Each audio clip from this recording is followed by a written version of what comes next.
Assalamu alaikum wa rahmatullahi wa barakatuh. Some and peace out to the rest of you. Hit the share button because the message is, again, more important than the messenger. Um, I would say to you all that you should listen to the snippet. Uh, that's what the thuck I fought.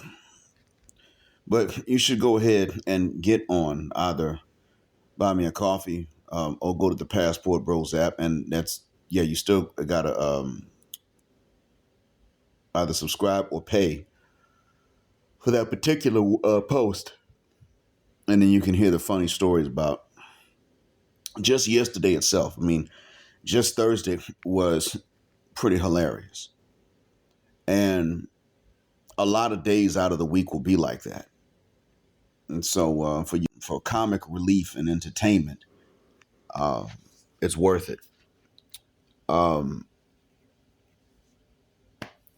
but anyway, I'm uploading this one because one, after I give shouts out, we need to talk about this particular phenomenon. I'm gonna give a shout out to Sir Marshall. You know who you are. Thank you from the bottom of my black heart and from the depths of my black mind for coming through on the Cash App. And a shout out to Passport OG, who has not only come through on Cash App for me, but also drawn eyes and ears to me to help me out. And Passport OG's uploads are much fancier. Excuse me for yawning in your ear. They're much fancier, much better put together than mine are. They're better edited.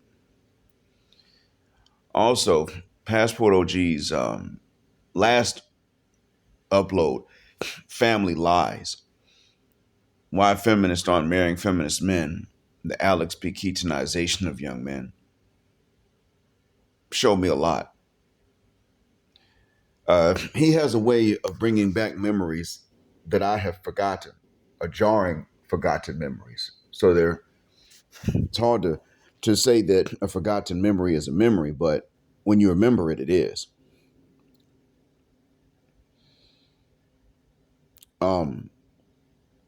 Things you will forget, I remember when I listened to him.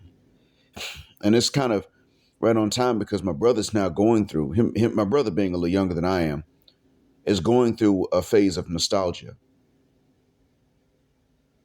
And I wonder if it's something that's normal with age or if it's because of any stress he's going through. But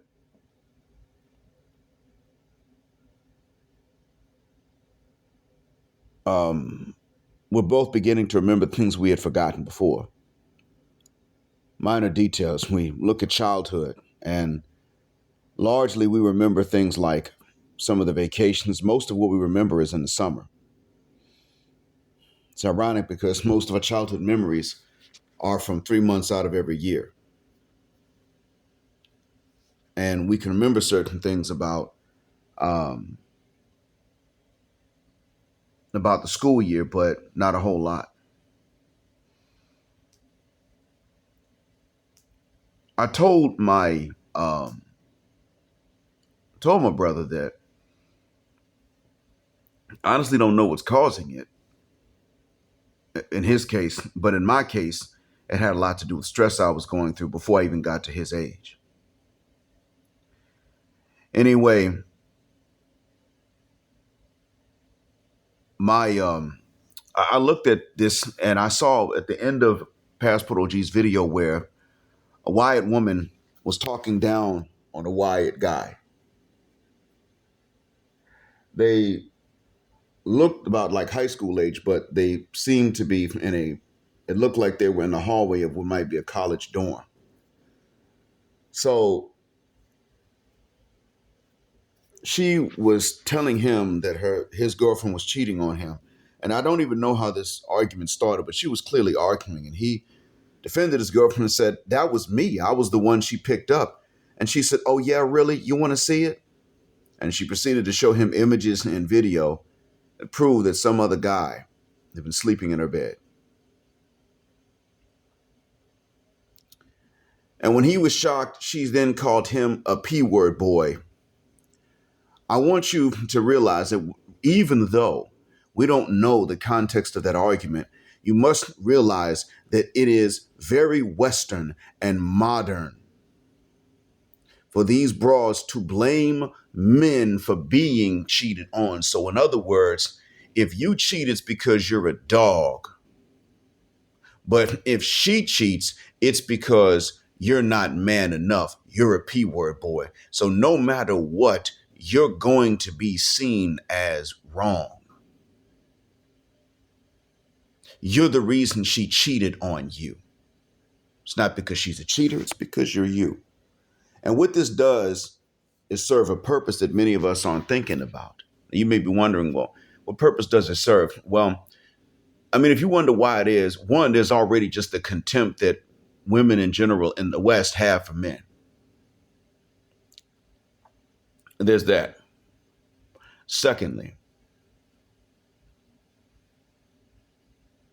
the women that do this realize that by blaming the man's always at fault, right? So this means that she's opening the door for her to cheat because she's training her own brain and trying to train her listeners' brains and men's brains, especially the victims of the cheating, train the brains of these men to blame themselves, blame the man for the women cheating, so that then they have license to cheat. They know that once they get caught cheating, they can say, yeah, but why would I cheat on him? So now, and I don't know whether Boom Shika learned it from Becky or Becky learned it from Boom Shika first. I don't care. Did Karen teach Keisha or did Keisha teach Karen? Did Susan teach Sapphire or did Sapphire teach Susan? I don't particularly care which one. They go back and forth and teach each other now, even when they don't like each other. The difference between them only is that Karen still likes a man more than she likes Keisha. Whereas Keisha likes Karen's man and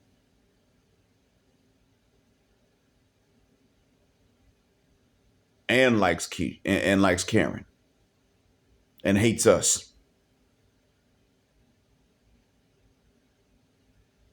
So the loyalty to each other is not mutual. And that's really the difference between them. So in any case,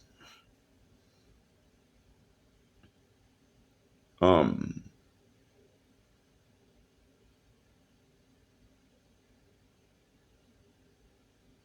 they're setting it up to where the society will look at the men that are cheated on and will blame the men. As a Muslim, we generally point fingers at anyone that's involved in romantic relationships without a marriage.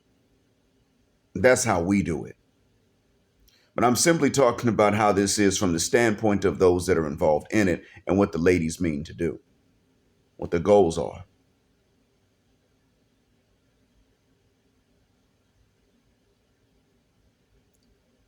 They want the men to walk around and feel like when they get cheated on, the women can't help but cheat because the men are simply inadequate. They're trying to convince men of this way of thinking that the women can't help but cheat because we're simply inadequate. They're looking for this way of thinking amongst us. They're looking for us to have this mindset so that there will be more and more polyandrous situations. If you take to blaming yourself as a man for when women cheat and blaming other men for when women cheat,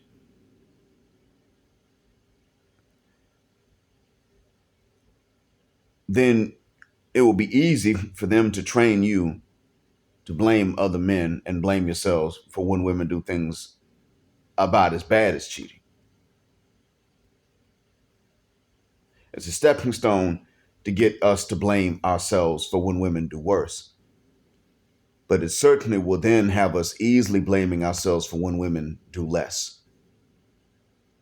If you go to Crimson Cure's channel, she covered an episode in which a sister got into a brother's ride share and immediately ducks and says, "Drive, drive, drive. He finna shoot." Shoot for what? And then you hear the gunshots. She seems to have set the Uber driver up, and she's smiling, so she likes the fact that she done got some dude riled up enough to bust shots at a stranger's car.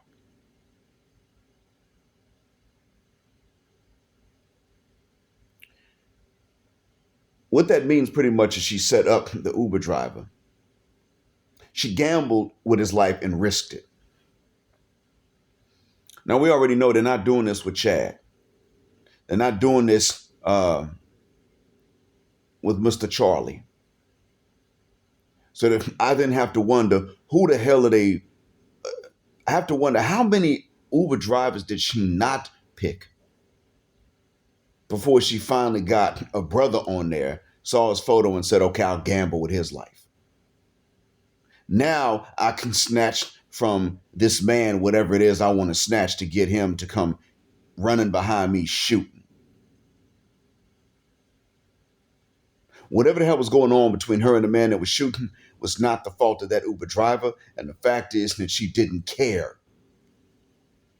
And what they want is for you and me to blame ourselves and blame the Uber driver and that man and let her off the hook. They want a situation in which we are just conditioned to let them off the hook. And they almost had that. What sisters are looking back and saying is, well, we were conditioned to blame black and exonerate white. And so they want to, in a sense, try to brainwash and condition the public to do the same thing for them. Blame us. Maybe not so much blame the white man, but certainly not blame sisters.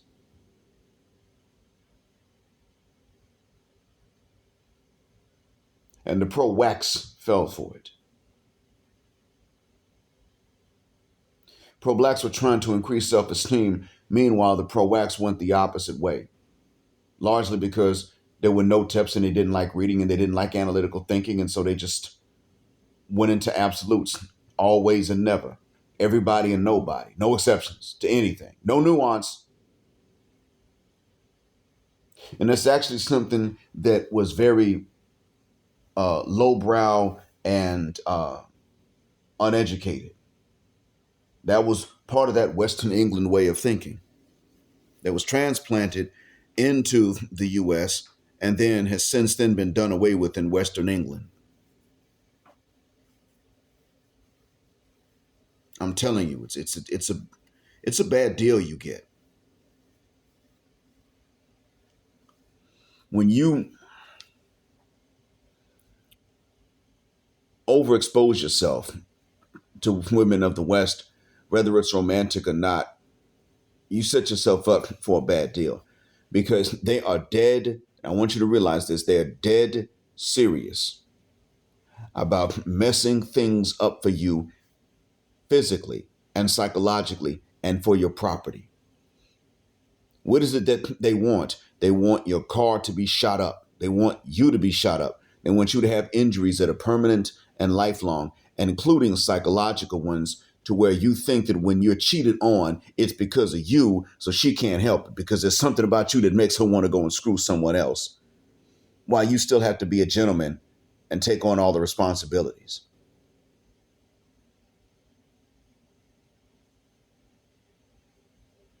Yeah.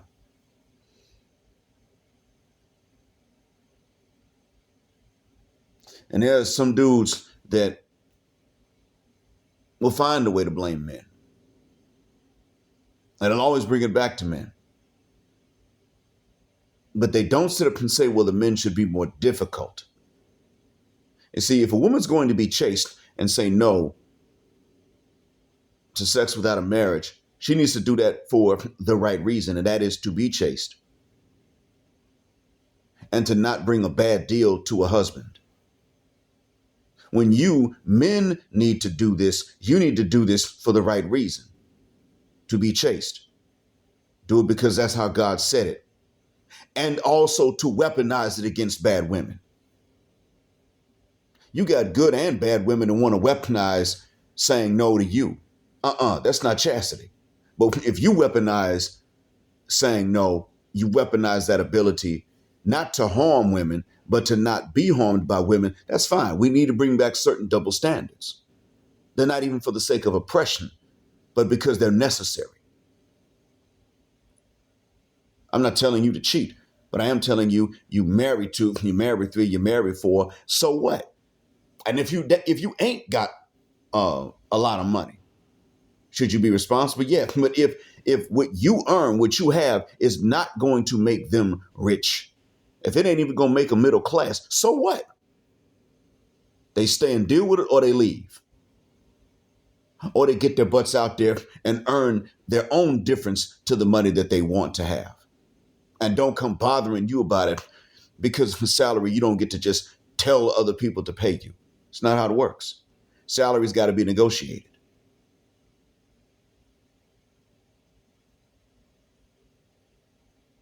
And she goes on if one of your wives goes on a date with another man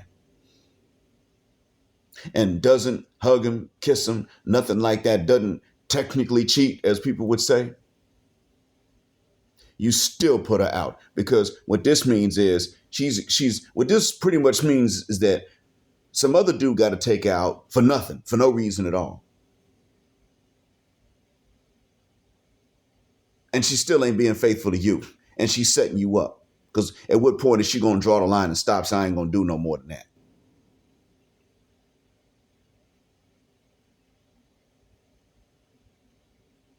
Some double standards need to be brought back.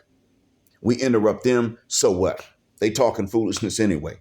They interrupt us. They doing it so that they can keep talking foolishness and not hear the logic that we bring into good arguments. So bring back that double standard too.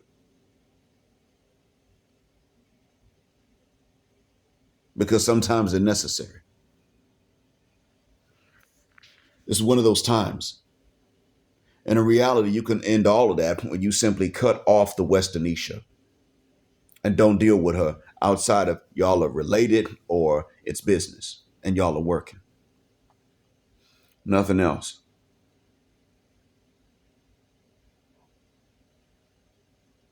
Dealing with them outside of the necessities in the West is only going to open you up to this.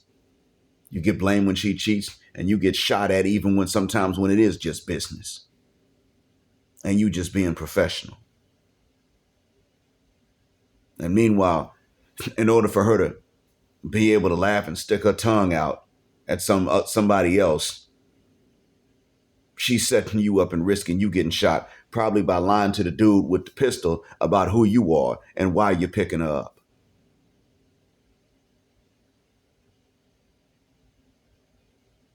You could be walking to a business lunch with somebody with whom you work. Dude rolls up on y'all. Oh, so that's what's going on? And you're looking like, wait, I don't get it. We're on our way to a business lunch. But she done called an irrational, immature, gun-carrying, pookie Nass Igga. I'm walking with my new man. I'm walking with my new man. You ain't found nobody new yet, but I did. So he rolls up. That's when you are being professional, this can happen, as you have seen. What does this mean? There's going to come a time when men start to simply say, I won't even pick up lady passengers. You already got male rideshare drivers with dash cams, not only because of robberies, but just to prove they ain't harassing these women. Because you got a lot of lady customers that decide they don't want to pay. And you know what? Rideshare drivers are going through that here. There are rideshare drivers here, teenagers that only take the job so they can pick up lady customers. There's some dudes that are like that. A few. But there are actually more that don't take lady customers. Because you're not allowed to record without anybody's permission. And then some of the lady customers, in order to get free rides, they just extort these dudes. I'm going to say you harassed me and flirted with me because that's illegal here. I'm going to say that. So that he just gives the ride for free.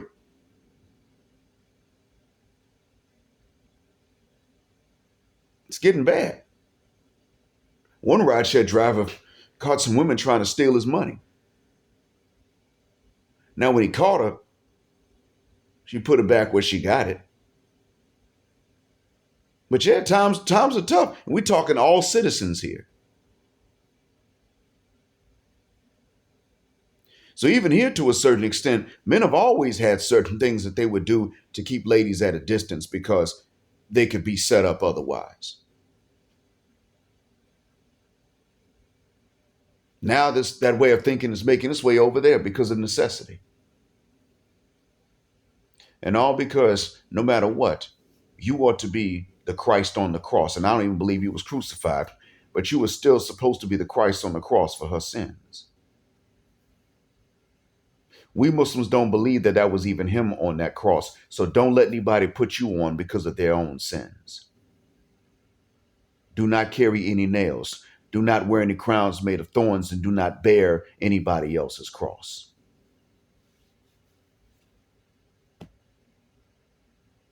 I hope that what I've said is a benefit. Thank you for listening as always. Black Heart, Black Mind, Blackout, Assalamu alaikum, Black Heterosexual, Non-Select Male Power because they don't like it. Black Patriarchy until extinction of Judgment Day. And I want to thank you all for flying with us here on Jet Black Airways. But I also want to invite you to join the first class section or the business class section of Jet Black Airways by going to either buy me a coffee and subscribing or supporting, or going to the Passport Bros app and then subscribing.